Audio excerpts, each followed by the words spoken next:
అని పెట్టి బతుకుతామని సుఖం అనుభవించేటప్పుడు ఇలాగే కాదు ఇలాగే కాదు ఇలాగ కూడా పెట్టి బతుకుతావు అనుకున్నాను. ఎన్ని మాటలు రాను అలా సంతోషపడింది. ఒకరికి ఇవ్వడంలో సంతోషం ఎన్ని మాటలు పొందావు. ఆ పాటి దానికి ఇది ఎందుకురా నీకు? కేవలం నువ్వు తిని సంతోషపడ్డానికి, నువ్వు దాచుకుని సంతోషపడ్డానికి ఒక నక్కగా పుట్టినా ఆ పని నువ్వు చేయొచ్చు. కాబట్టి వెళ్ళు, నక్కగా పుట్టు. పట్టుకెళ్ళి దొరికిన మాంసఖండాన్ని పట్టుకెళ్ళి చెట్టు తొర్రలో పెట్టి పురుగులు పట్టే వరకు అలాగే పెట్టుకుని తింటూ బతుకుతుండు. తప్ప ఒకరికి పెట్టడం నీకు అలవాట్లేదు కదరా, ఇంకెందుకు నీకు ఇది? పెట్టడం అన్న అలవాటు మనుష్య ప్రాణిది. నువ్వు పెట్టవు, నీకు వద్దులే తీసేస్తున్నానంటాడు. ఇక అక్కడి నుంచి ఎన్ని కోట్ల జన్మలు ఉంటావో అలా ఎవరికి తెలుసు. అందుకొచ్చాడు. శంకరా అన్న నామానికి గొప్పతనం ఎందుకు వచ్చిందంటే, శంకర, భోళా శంకర, హరహర మహాదేవ శంభో శంకర, శంకర శంకర అని ఎందుకంటుంటారో తెలుసా అండి? ఆ శంకరుడు గురువై, ఆ శంకరుడు శాస్త్రమై నేర్పుతుంటాడు. ఇప్పుడు మీరు రెండో మెట్టు తెలుసుకున్నారు. సుఖమును అనుభవించడమే ప్రధానము అనుకుంటే జంతువుకి దీనికి తేడా రాదు. అనుభవించడం తప్పు కాకపోయినా మీరు చేసుకున్న పుణ్యం నశించిపోతే మీకు సుఖం అవుతూ ఉంటుంది. మరి మళ్ళీ మీరు చేసే పుణ్యం. కాబట్టి రెండవ మెట్టెక్కినప్పుడు మీరు ప్రతిఫలమును అపేక్షించకుండా పెట్టడం అనేటటువంటిది నేర్చుకోవాలి. ఇక్కడ మీరు కొంచెం జాగ్రత్తగా పట్టుకునే ప్రయత్నం చేయండి. ప్రతిఫలమును అపేక్షించకుండా పెట్టడం మీరు ప్రారంభం చేసినా, ఒక మంచి స్థాయికి వెళ్ళినా, మీరు అలా పెట్టడానికి కొన్ని స్థానములను మీరు నిర్ణయం చేసుకున్నారనుకోండి. నేను ఈయనకే పెడతాను అను నిర్ణయం చేసుకున్నారు మీరు.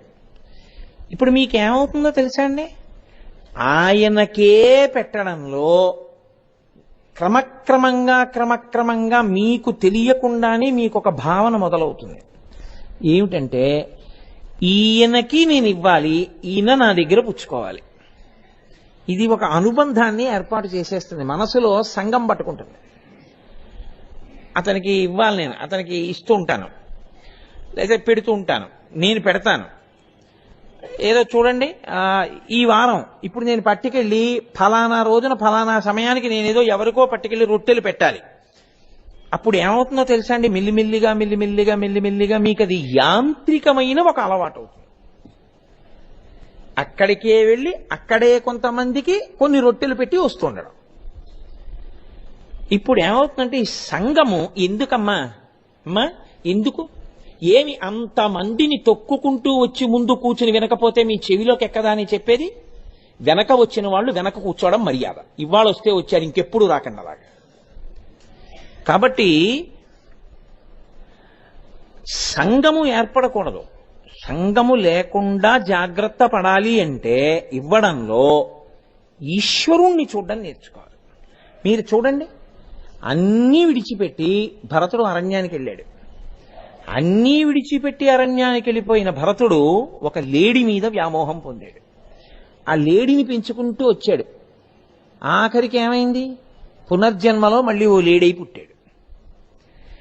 సంఘము ఏం చేసేస్తుందంటే, నేను పెడుతున్నాను, ఈయనకి పెడుతున్నాను, ఈయన నా దగ్గర పుచ్చుకునేవాడు, నేను ఇచ్చేవాడిని, దానివల్ల ఆయన ప్రయోజనం పొందుతూ ఉంటాడు. ఈ సంఘము కూడా పుణ్యరూపమును పొంది కొంతకాలానికి ఏం చేస్తుందంటే, ఊర్ధలోకానికి స్వర్గలోకానికి వెళ్ళారు, మీ పుణ్యం ఉన్నంతకాలం ఉంటారు, ఆ తర్వాత ఏమైంది? పడిపోయారు. ఇప్పుడు దీన్ని గురువుగారి అనుగ్రహం ఉంటే, ఈశ్వరుడి అనుగ్రహం ఉంటే ఇంకొక మార్పులోకి వస్తాడు. అది ఎటువంటి మార్పు వస్తుందో తెలుసా అండి? నేను కాదు ఇస్తున్నవాణ్ణి. ఇప్పుడు మీరు చూడండి, వేడి పాలగిన్నుంది, ఆ పాలు తాగవలసిన వాడు ఒకడున్నాడు, ఆయన పాలగిన్నెని పొయ్యి మించి కిందకి దింపుకోవాలి. ఇప్పుడు ఈ పొయ్యి మించి పాలగిన్నెని కిందికి దింపుకునేవాడు ఎవడున్నాడో ఆయనకి పాలగిన్నెకి మధ్యలోకి ఒకటి వస్తుంది, దాని పేరు పటకార. అది రెండు వైపులా పట్టుకుంటుంది. పైన ఆయన పట్టుకుంటాడు, నోటితో పాలగిన్నె పట్టుకుంటుంది. ఎంతసేపు పట్టుకుంటుంది? ఎంతసేపు పట్టుకోవాలా